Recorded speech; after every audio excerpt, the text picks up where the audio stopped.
Hello friends, இன்னைக்கு நம்ம ஒரு ஹாலிவுட் மூவி தாங்க பார்க்க போறோம். கிறிஸ்டோபர் நோலன் டைரக்ஷன்ல உலக புகழ்பெற்ற கிரேக்க காவியமான ஹோமரோட ஒடிசி கதையை மையமா வச்சு இப்ப வெளிவந்திருக்கிற த ஒடிசி படம் எப்படி இருக்குன்னு தான் இந்த வீடியோல பார்க்க போறோம். திராய் அரசு மேல போர் தொடுக்க ஆரம்பிக்குது ஸ்பார்ட்டா அரசு. குறுநில மன்னனான இத்தாக்கா அரசனான ஒடிசியஸ் ஸ்பார்ட்டாக்கு தன்னோட பதவியோட உதவி பண்றான். எப்படின்னா ஒரு மர குதிரையில தன்னோட வீரர்களோட ஒளிஞ்சிட்டு திராய் கோட்டைக்குள்ள போயிட்டு நைட் ஆனதுமே வெளியே வந்து சண்டை போட்டு கோட்டை கதவை திறந்து விட்டனால ஸ்பார்ட்டா படைய உள்ள வர வைக்க உதவி பண்றான். அந்த ராஜ தந்திரத்தால ஸ்பார்ட்டா அரசு அந்த போர்ல ஜெயிக்குது. அதனால பல வருஷமா சொந்த நாடு திரும்ப முடியாம அங்கேயே தவிச்சிட்டு இருக்காரு ஒடிசியஸ். ஒரு கட்டத்துல தன்னோட வீரர்களோட கப்பல்ல நாடு திரும்ப ஆரம்பிக்கிறாரு. அந்த பல ஆண்டு கால பயணத்துல பல தடைகளும் பல உயிரிழப்புகளும் நடக்குது. இது ஒரு கதையா போகுது. இன்னொரு பக்கம் இத்தகா நாட்டுல சில குழப்பங்கள் நடந்துட்டு இருக்கு. ஒடிசியஸ் இறந்துட்டாரு, இனிமேல் நாடு திரும்ப மாட்டாரு, என்ன மறுமணம் செஞ்சுக்கோ அப்படின்னு ஒடிசியஸ் மனைவிக்கு இன்னொரு பக்கம் பிரஷர் கொடுத்துட்டு இருக்காரு வில்லன். அந்த கும்பலோட அட்டகாசத்தினால அவதிப்படுற ஒடிசியஸோட மகன் தன்னோட தந்தையை தேடி கடல் பயணம் மேற்கொள்றாரு. கடைசியில மகன் தந்தைய கண்டுபிடிச்சாரா இல்லையா, ஒடிசியஸ் மனைவிக்கு மறுமணம் நடந்துச்சா இல்லையா, இல்ல ஒடிசியஸா நாடு திரும்பினாரா இல்லையா அப்படிங்கிற ரீதியில கிரேக்க வரலாறு, போர், அரச சண்டை, கடல் பயணம், புயல், துரோகம், வீரம், அப்பா மகன் பாசம், மனைவியோட அன்பு, ஒரு வீரனோட கதைன்னு பல கோணங்கள்ல ஒடிசியஸ் படம் நகர்ந்துட்டு போகுது. கிறிஸ்டோபர் நோலன் டைரக்ட் பண்ண படம் அப்படிங்கிற நாளுமே 3000 ஆண்டுகளுக்கு அப்புறம் ஹோமர் எழுதின ஒடிசி காவியத்தை சினிமாவா கொண்டு வந்த நாளையே இந்த படத்து மேல கொஞ்சம் எதிர்பார்ப்பும் வரவேற்பும் இருந்துச்சுன்னே சொல்லலாம். மேட் டாமன் ஒடிசியஸா வராங்க. அவங்க மனைவியா ஹன்னன் ஹாத்வே நடிச்சிருக்காங்க. மகனா டாம் ஹேண்ட்லாண்டும் வில்லனா ராபர்ட் பார்ட்டிசனும் நடிச்சிருக்காங்க. படத்துல கண்ணு தெரியாத பெரியவர், ஸ்பார்ட்டா அரசோட கருப்பினம் மனைவி, கடல் பயணத்துல வர்றவங்க, வில்லன் டீம்னு ஏகப்பட்ட நடிகர்கள் இருக்காங்க.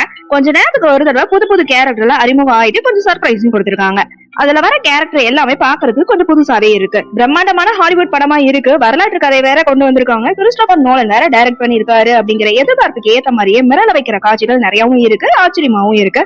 அது மட்டும் இல்லாம வழக்கமான பாணியில கதையை சொல்லாம நான் ஏலியன் முறையில கதையை நகர்த்திட்டு போயிருக்காங்க. போறப்ப நடக்கிற அந்த சண்டை, அழுக்குறல், அத்துமீறல் எல்லாத்தையுமே ஒடிசியஸ் பார்வையில கொஞ்சம் மனித நேயத்தோட சொல்லியிருக்கிற இடம் நல்லா இருக்கு. அது மட்டும் இல்லாம போரினோட கொடுமையை சொல்ற வசனங்களும் நல்லா இருக்கு. அடுத்து வர கடல் பயணம், அதுல வர இடையூறுகள், ராட்சச கடல் மகன், அவனோட அச்சுறுத்தல், அதெல்லாம் சமாளிச்சு வெற்றி பெற சீன்களும் நல்லா இருக்கு. உயரமான மனிதர்களோட சண்டை போடுற காட்சிகள், மனிதங்களை பன்றிகளா மாற்ற சூனியக்காரி சீன்கள், வித்தியாசமான பாடல் கேட்கிற இடங்கள், இறந்த ஆன்மாக்களோட பேசுற உணர்வுபூர்வமான காட்சிகள், ஒரு கோயில நடக்கிற விஷயங்கள், கிளைமேக்ஸ் சண்டை என படம் முழுக்கவே ஆக்ஷன், ஆச்சரியம், ஃபேண்டசி நிறைஞ்சே இருக்குன்னே சொல்லாங்க. இதெல்லாம் தான் வழக்கமான படங்கள்ல இருந்து த ஒடிசியஸை கொஞ்சம் வேறுபடுத்தி காமிச்சிருக்குன்னே சொல்லலாம். இது மட்டும் இல்லாம உணர்வுபூர்வமான பல சீன்களும் இருக்கு. ஹீரோவோட நான் யாரு அப்படின்னு கேட்கிற கேள்வி, கனவு, பிரம்மை, ஆவி உலகம், கடவுள் பக்தி, கடமை, நேர்மைன்னு எல்லாமே ஓரளவுக்கு நல்லா இருக்கு. குறிப்பா ஹீரோ மனைவியோட மன போராட்டம், மறுமணம், மகன் பத்தின கவலைன்னு எல்லாமே ரசிக்கும்படியாவும் இருக்கு, கொஞ்சம் புதுமையாவும் இருக்கு. அப்பா மகன் பாசம், அம்மா மகன் பாசம், சகோதர பிரச்சனை, தலைவனோட பொறுப்புணர்வுன்னு பல காட்சிகள் கொஞ்சம் எமோஷனலாவே கொண்டு போயிருக்காங்க. குறிப்பா படத்துல காதல் கவர்ச்சி எதுவுமே இல்ல. தமிழ் டப்பிங்கும் படத்துக்கு நல்லாவே செட் ஆயிருக்கு. ஒடிசியஸ்ங்கிற குறுநில மன்னனோட தனிப்பட்ட வாழ்க்கை, போர், கடமை உணர்வு, ஏமாற்றம், பழிவாங்கல் தான் படத்தோட மைய கருவா காட்டப்படுது. அந்த ஒடிசியஸ் மன்னனா அதிகம் அலக்கல் இல்லாம நடிப்புல அசத்தி இருக்காரு மேட் டாமன். ஆக்ஷன் காட்சிகளையும் சரி, கிளைமேக்ஸ் சண்டையிலையும் சரி அருமையா நடிச்சிருக்காரு. ஆனா அவரை கொஞ்சம் வயசானவரா காமிச்சிருக்காங்க, கொஞ்சம் கெத்தான அரசரா காமிச்சிருக்கலாம். வானோட ஒளிப்பதிவு, லூட்டிங்கோட இசை, சிஜி ஒர்க், ஸ்பெஷல் எஃபெக்ட் எல்லாமே ஹாலிவுட் தரத்துல இருக்கு. ஆனா படம் சுமார் 3 மணி நேரம் இருக்கிறதுனால கொஞ்சம் பொறுமையா பார்க்க வேண்டியதா இருக்கு. சில இடங்கள கதை ரொம்ப ஸ்லோவா போகுது. சில காட்சிகளும் வசனங்களும் கதையோட கணப்பனவும் முடியல. அரசர்கள், அவங்களோட பகை, வரலாறு, உள்ள நடக்கிற விஷயங்கள் எல்லாமே புரிஞ்சுக்கிறதுலயே கொஞ்சம் பிரச்சனைகள் இருக்கு. கிரேக்க படம் அப்படிங்கறனால சாமானியர்களோட பேரும் கொஞ்சம் புரிஞ்சுக்க கஷ்டமா இருக்கு. ஆக மொத்தத்துல த ஒடிசி படம் எப்படி இருக்குன்னு கேட்டீங்கன்னா 3000 வருஷ வரலாற்று நாயகனோட பயணத்தை ரொம்ப அழகாவும் பிரம்மாண்டமாவும் கொண்டு வந்திருக்காங்க. 3 மணி நேரம்ங்கிறது கொஞ்சம் பெரிய டைம் தான். ஆனா ஒவ்வொரு காட்சியுமே அதுக்கு நியாயமும் சேர்த்திருக்காங்க.